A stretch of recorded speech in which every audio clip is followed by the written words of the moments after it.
এত সংস্কার এত মানে কি হয়েছে আমাদের?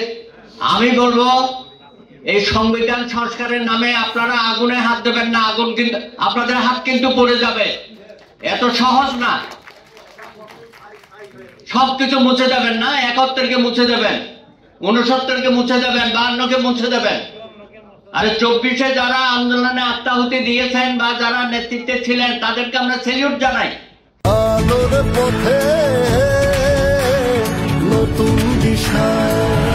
যুগে যুগে এইসব আন্দোলন বাংলাদেশে হয়েছে, পাকিস্তানে হয়েছে।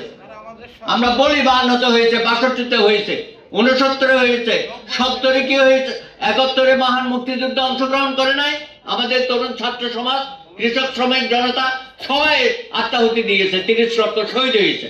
90-এর গণ অভ্যুত্থানে দিয়েছে। আপনাদের যেটা আত্মাহুতি দিয়েছেন এটা আমরা গর্বিত।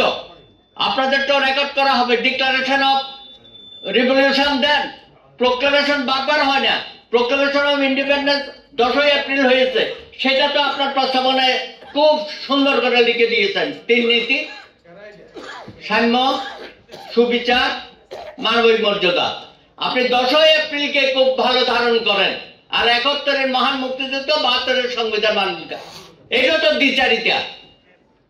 এভাবে একটা গোজামিল সৃষ্টি করে জাতির মধ্যে আবার বিভেদ অনৈক্য আনবেন না। জাতি এখন ঐক্যবদ্ধ আছে। আপনাদের যে কোনো অশুভ চক্রান্ত জাতি আপনার এটাকে প্রতিহত করা হবে। আশা করি এখান থেকে আপনারা সরে আসবেন, অন্যান্য সংস্কার করেন।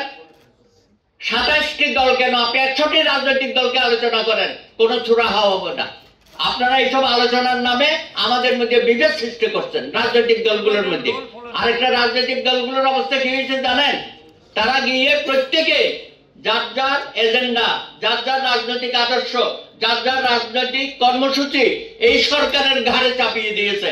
অর্থাৎ ইউনুস সাহেব সব করবে, জামাতে ইসলামিকটাও ইউনুস সাহেব করবে, নেজামী ইসলামেরটাও করবে, খেলাফত আন্দোলনেরটাও করবে। আমাদের বামপন্থী কিছু দল আছে, তারও রাষ্ট্র সংস্কারের নামে পুরা রাষ্ট্র ব্যবস্থা নাকি ভেঙে দিতে হবে। নতুন ব্যবস্থা, রাজনৈতিক ব্যবস্থা। এত জ্ঞানী গুণী আমরা হয়ে গেছি, নতুন রাজনৈতিক ব্যবস্থা নাকি বাংলাদেশে চালু করতে হবে। সুতরাং এখন ইউনুস সাহেব বুঝেন, 27টা দলকে ওই দিন দেখেছিলেন, এখানে দেখে একটা যাত্রার কথা বলা শুরু করেছে। দেশের কথা কেউ বলতেছে না। আগামীতে আরো 100টা রাজনৈতিক দল হবে, কালকে নাকি একটা রাজনৈতিক দল হবে। আর গতকালকে যেটা হয়েছে আপনারা দেখেছেন, শুরুতে কি অবস্থা।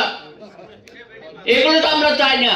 এই যে হাতাহাতি, মারামারি, আবার আমাদের মেয়েদের উপর আক্রমণ করা হলো গতকাল মধুর ক্যান্টিনে। তার আগে নাকি ছাত্র শিবির ওখানে বসে নানান রকমের বক্তব্য তারা দিয়ে যাচ্ছে। কালকেও দেখবেন কত কিছু ঘটনা ঘটে যাবে। তো যাই হোক, আমরা আর এর ঘটনা দেখতে চাই না, কোনো রক্তপাত দেখতে চাই না, কোনো মারামারি, বিভেদ, হানাহানি, এগুলো বন্ধ করেন। দয়া করে খুব দ্রুততম সময়ে একটি নির্বাচনের মাধ্যমে জাতিকে মুক্ত করেন। কারণ আপনারা যতদিন ক্ষমতায় থাকবেন দেশে বিশৃঙ্খলা এবং অশান্তি আরো হবে। দয়া করে এই প্রত্যেক পরিহার করেন এবং আমাদের গণতন্ত্র আমাদেরকে ফিরিয়ে দেন, ভোটাধিকার আমাদের ফিরিয়ে দেন। এর বেশি কিছু দাবি আপনাদের কাছে আমরা আর চাই না।